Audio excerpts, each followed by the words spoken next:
എറണാകുളം സിപിഐയിൽ അഴിമതി ആരോപണം. ജില്ലാ സെക്രട്ടറി കെ.എം. ദിനകരന്റെ മകനും ജില്ലാ എക്സിക്യൂട്ടീവ് അംഗവുമായ ഡിവിൻ കെ ദിനകർ ഭൂമി തരം മാറ്റുന്നതിനും ഭൂമി അനധികൃതമായി നികത്തുന്നതിനും ലക്ഷങ്ങൾ കൈപ്പറ്റിയെന്നാരോപിച്ച് പാർട്ടി അംഗമായ പി.ജെ. ബിജോയ് സംസ്ഥാന സെക്രട്ടറിക്ക് പരാതി നൽകി.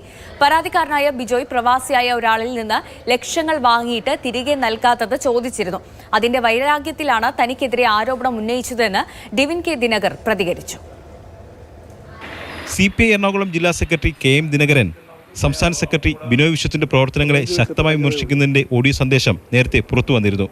ഈ വിഷയത്തിന്റെ ചൂടാർ മുൻപെയാണ് ജില്ലാ സെക്രട്ടറിയുടെ മകൻ ഡിവിൻ കെ ദിനകരനെതിരെ അഴിമതി ആരോപണം ഉയരുന്നത്. ഇടുക്കി, പാലക്കാട്, കൊച്ചി എന്നിവിടങ്ങളിൽ വ്യാജരേഖയുണ്ടാക്കി ഭൂമി തരംമാറ്റി നൽകി. ഇതിന് ലക്ഷക്കണക്കിന് രൂപ കൈക്കൂലി വാങ്ങിയെന്ന് പാർട്ടി അംഗമായ പി.ജെ. ബിജോയ് സിപിഐ സംസ്ഥാന സെക്രട്ടറി ബിനോയ് വിശ്വത്തിന് അയച്ച പരാതിയിൽ പറയുന്നു. തിരുമാറാടി പഞ്ചായത്തിൽ ചെങ്കൽമട തുടങ്ങുന്നതിനായി 25 ലക്ഷം രൂപയും 25% ഷെയറും കമ്മീഷനായി ഡിവിൻ ആവശ്യപ്പെട്ടെന്നും പരാതിയിൽ പറയുന്നുണ്ട്. അതേസമയം ആരോപണങ്ങൾ ഡിവിൻ കെ ദിനകരൻ നിഷേധിച്ചു. പരാതിക്കാരനായ ബിജോയുമായി സൗഹൃദമുണ്ടായിരുന്നു.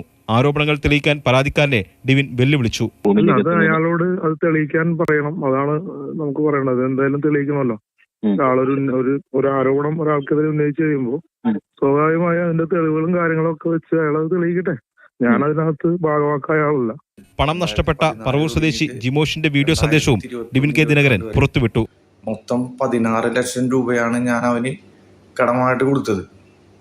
അതിന് ഞാൻ അവൻ്റെ ഒരു രേഖയോ ഒന്നും ഞാൻ വാങ്ങിച്ചില്ല. ഞാനിവിടുത്തെ എക്സ്ചേഞ്ച് വഴിയും പിന്നെ ഓൺലൈൻ ട്രാൻസ്ഫറൊക്കെയാണ് ഞാൻ ചെയ്തു കൊടുത്തത്. പിന്നെ ബൈ ഹാൻഡും അവിടെ വെച്ച് കൊടുത്തിട്ടുണ്ട്. നമ്മുടെ ഒരു സുഹൃത്ത് വഴി ഞാൻ അത് ചെയ്തു കൊടുത്തിട്ടുണ്ട്. അപ്പം എനിക്കൊരു സാമ്പത്തിക ബുദ്ധിമുട്ട് വന്നു കഴിഞ്ഞപ്പോൾ ഞാനിത് ചോദിച്ചു കഴിഞ്ഞപ്പോൾ ഇവൻ അത് തരാൻ പറ്റൂല, നിന്നെ ഞാൻ കാണിച്ചു തരാം. അപ്പം സത്യത്തിൽ ഇവനെ എനിക്ക് ഭയമാണ്. അതേസമയം തട്ടിപ്പ് നടത്തിയെന്ന പരാതി ഡിവിൻ തെളിയിക്കട്ടെ എന്ന് ബിജോയ് പ്രതികരിച്ചു. സംസ്ഥാന സെക്രട്ടറിക്ക് നൽകിയ പരാതിയിൽ പറഞ്ഞ കാര്യങ്ങളെല്ലാം ശരിയാണെന്നും ബിജോയ് വ്യക്തമാക്കി. മാതൃഭൂമി ന്യൂസ്, കൊച്ചി.